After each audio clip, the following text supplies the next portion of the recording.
हर हर Mahadev friends, कैसे हैं आप सब। आशा करती हूँ सभी बहुत अच्छे होंगे। मैं पूजा वेलकम करती हूँ आपका आपके अपने यूट्यूब चैनल अंकित वास्तु ज्ञान में। फ्रेंड्स, हम सभी जानते हैं हिंदू पंचांग के अनुसार अश्विन माह की शुक्ल पक्ष की पूर्णिमा तिथि पर शरद पूर्णिमा मनाई जाती है। शरद पूर्णिमा के दिन चंद्रमा पृथ्वी के बहुत ही निकट पहुंच जाता है। कहा जाता है कि शरद पूर्णिमा की रात चंद्रमा से निकलने वाली किरणें अमृत के समान होती हैं, इसलिए इस दिन लोग खीर बनाकर रात में चंद्रमा की रोशनी में रखते हैं और फिर प्रसाद के रूप में इसे खाते हैं। शरद पूर्णिमा के दिन मां लक्ष्मी को समर्पित होता है। ऐसी मान्यता है कि शरद पूर्णिमा की रात को मां लक्ष्मी पृथ्वी पर घूमती है और अपने भक्तों को आशीर्वाद देती है। इस दिन मां लक्ष्मी की पूजा करने से घर हमेशा धन धान्य से भरा रहता है। तो चलिए फ्रेंड्स, आज मैं आपको इस वीडियो के माध्यम से बताने जा रही हूँ कि शरद पूर्णिमा का क्या महत्व है, शरद पूर्णिमा किस दिन मनाई जाएगी, पूजा की विधि क्या है और पूजा का शुभ मुहूर्त क्या है। तो चलिए फ्रेंड्स, वीडियो शुरू करते हैं। वीडियो शुरू करने से पहले यदि आप हमारे चैनल पर नए आए हैं और आप भी व्रत त्योहार की सभी जानकारी चाहते हैं तो चैनल को सब्सक्राइब करना बिल्कुल ना भूलें। साथ ही घंटी के बटन को दबा दीजिए, जिससे हमारी आने वाली वीडियोस की नोटिफिकेशन सबसे पहले आपके पास पहुंचे।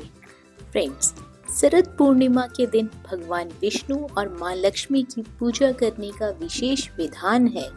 इसकी विधि की बात करते हैं तो शरद पूर्णिमा के दिन ब्रह्म मुहूर्त में उठकर स्नान आदि से निर्मित होकर भगवान विष्णु और मां लक्ष्मी की प्रतिमा स्थापित करें। प्रतिमा स्थापित करने के बाद व्रत का संकल्प लें। संकल्प करने के बाद आपको अक्षत, कुमकुम, रोली, धूप दीप, नैवेद्य, फल, सुपारी और दक्षिणा भगवान विष्णु और माता लक्ष्मी को अर्पित करनी है और भगवान विष्णु और माता लक्ष्मी को सफेद या पीले रंग की मिठाइयों का भोग लगाना है।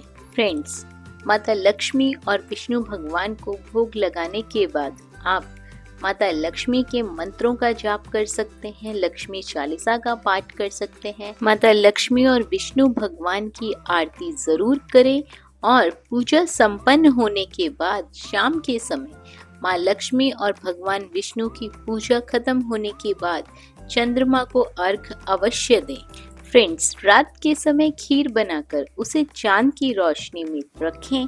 ध्यान रहे कि इसे आप चलनी से ढककर चांद के आगे रखें।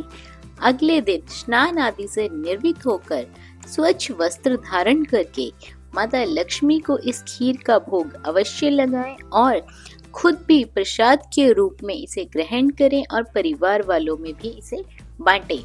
अब बात करते हैं शुभ मुहूर्त की।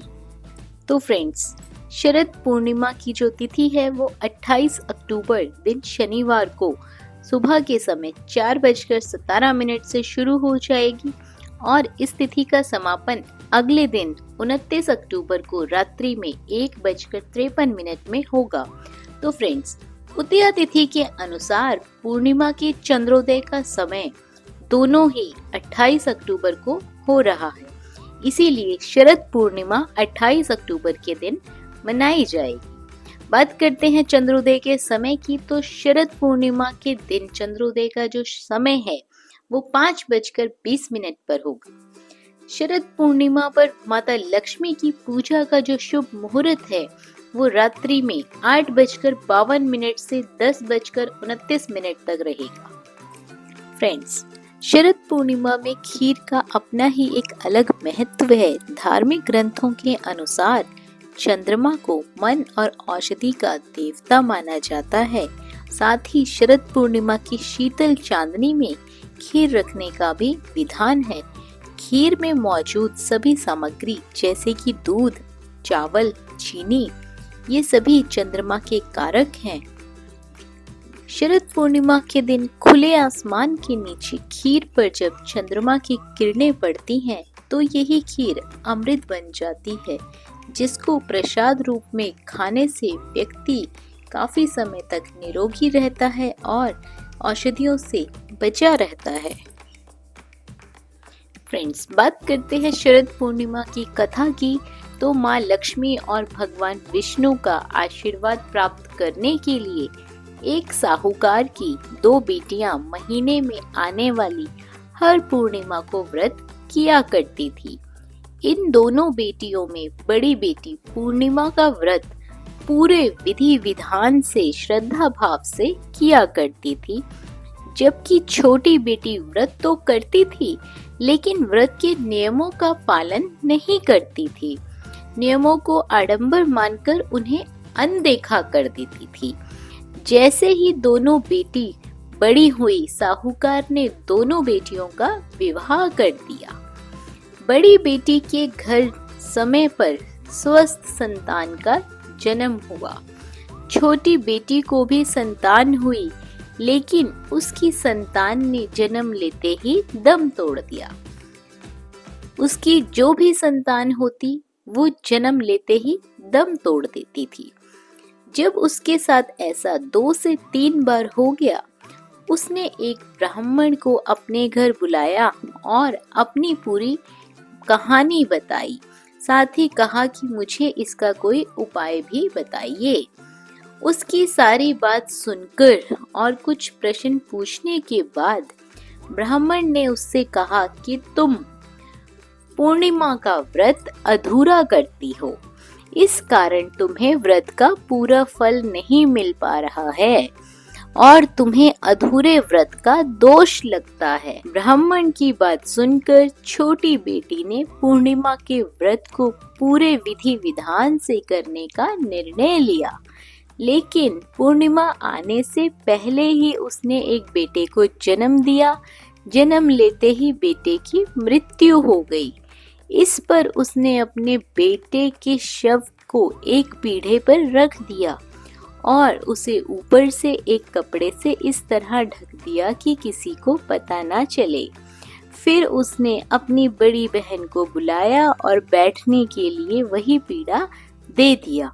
जैसे ही बड़ी बहन उस पीढ़े पर बैठने लगी, उसके लहंगे की किनारी बच्चे को छू गई और वह जीवित होकर तुरंत रोने लगा। इस पर बड़ी बहन पहले तो बहुत ज्यादा डर गई और उसके बाद छोटी बहन पर बहुत क्रोधित हुई और उसे डांटने लगी कि क्या तुम मुझ पर इस बच्चे की हत्या का दोष और कलंक लगाना चाहती थी? मेरे बैठने से ये बच्चा मर जाता तो? इस पर छोटी बहन ने उत्तर दिया, ये बच्चा मरा हुआ तो पहले से ही था। दीदी, तुम्हारे तप और स्पर्श के कारण तो ये जीवित हो उठा। पूर्णिमा के दिन जो तुम व्रत और तप किया करती हो, उसके कारण तुम दिव्य तेज से परिपूर्ण और पवित्र हो गई हो। अब मैं भी तुम्हारी ही तरह व्रत किया करूंगी, पूजा किया करूंगी। पूरे विधि विधान से पूर्णिमा के व्रत का पालन करूंगी। इस व्रत के महत्व और फल का पूरे नगर में प्रचार होने लगा। जिस प्रकार माँ लक्ष्मी और भगवान विष्णु ने साहूकार की बड़ी बेटी की कामना पूर्ण कर सौभाग्य प्रदान किया, वैसे ही हम पर भी कृपा करें विष्णु भगवान और माता लक्ष्मी। तो फ्रेंड्स, ये थी जानकारी शरद पूर्णिमा के बारे में। और पुरानी कथाओं के अनुसार ऐसा भी बताया जाता है कि समुद्र मंथन के समय में लक्ष्मी माँ शरद पूर्णिमा के दिन ही प्रकट हुई थी।